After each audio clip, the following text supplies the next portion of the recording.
Na edição 54 de 22 de março de 2001, a revista Recreio apresentou os Letronics, uma coleção de miniaturas formada por letras capazes de se transformar em robô. Foi a partir desta edição que a revista começou a investir em pequenos brinquedos. Dessa forma, não só o conteúdo da revista atrairia o interesse das crianças, mas também a possibilidade de ganhar um brinquedo. E o que era mais fascinante, o mais atrativo desses brinquedos, era a possibilidade que eles tinham de se transformar, seja uma letra, um eletrodoméstico ou até um número. Todos tinham a capacidade de se transformar em um robô, e em alguns casos ainda podiam ser combinados para se transformar em um mega robô ou algo parecido. Desde o início, quando resolveu utilizar os pequenos brinquedos como brindes, a revista passou a trabalhar com uma equipe de estúdios argentinos, que ficavam responsáveis pela concepção dos personagens, pela composição da história que servia de apoio para os personagens, pela criação dos protótipos 3D e pelo desenvolvimento de todo o material que estava relacionado com os brindes, como as artes das revistinhas em quadrinhos que acompanhavam as miniaturas e até os pacotes que escondiam os brinquedos. Os projetos para a concepção dos brindes contavam geralmente com os estúdios Fuga, 1.21 Gigawatts, Galdames e Publimix, mas as miniaturas da coleção Letronics não foram desenvolvidas pelos estúdios argentinos. Na verdade, o produto já existia e era fabricado na China.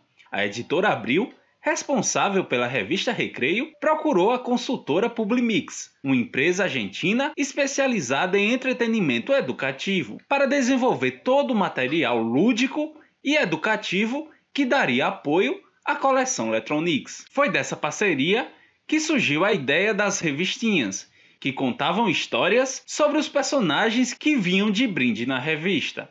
Era um complemento que introduzia os personagens, apresentando as características, a personalidade, habilidades, o que acabava atraindo ainda mais a atenção das crianças, estimulando também a leitura. O estúdio Publimix consultou os outros 3 estúdios. Foi o estúdio Galdames que ficou responsável pela criação da história dos Letronics, que era basicamente sobre 2 cientistas. Um deles, o vilão, criou bactérias chamadas Destrux. Essas bactérias eram capazes de contaminar a tinta dos lápis para provocar erros de grafia, uma vez que o cientista vilão abominava a boa ortografia, ou seja, que escrevessem da forma correta. Por sua vez, o cientista bom criou as letras robôs, ou simplesmente os Letronics, para combater as Destrux. Segundo Hernan, o diretor criativo do estúdio Galdames, eles foram responsáveis pelo desenvolvimento da personalidade de todas as letras e pela criação das Destrux, do vilão e de outros personagens humanos que apareciam nas histórias. Além disso, foram responsáveis pela criação de mais de 30 revistinhas e pelas ilustrações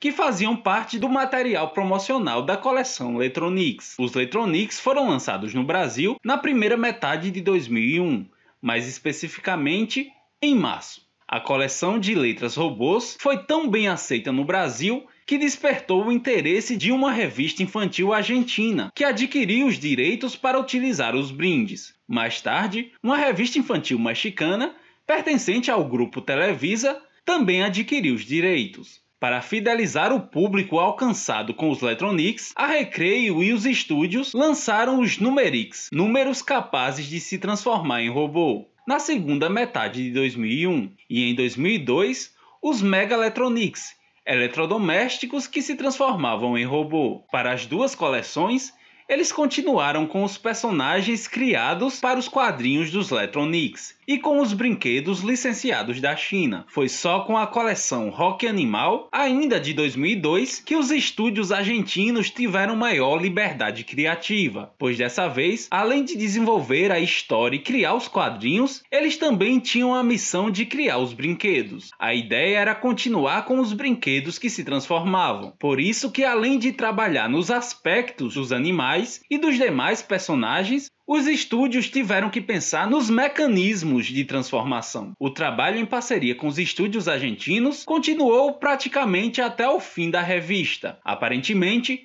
a última coleção desenvolvida data de 2015. Mas é importante mencionar que a partir de 2013, para distribuir como brinde, a revista resolveu adquirir também os direitos de personagens infantis que estavam fazendo sucesso com o público infantil da época, como o Ben 10. A revista Recreio foi descontinuada em 2018, mas deixou um grande legado de brinquedos colecionáveis que até hoje permanece na memória de quem era criança naquela época.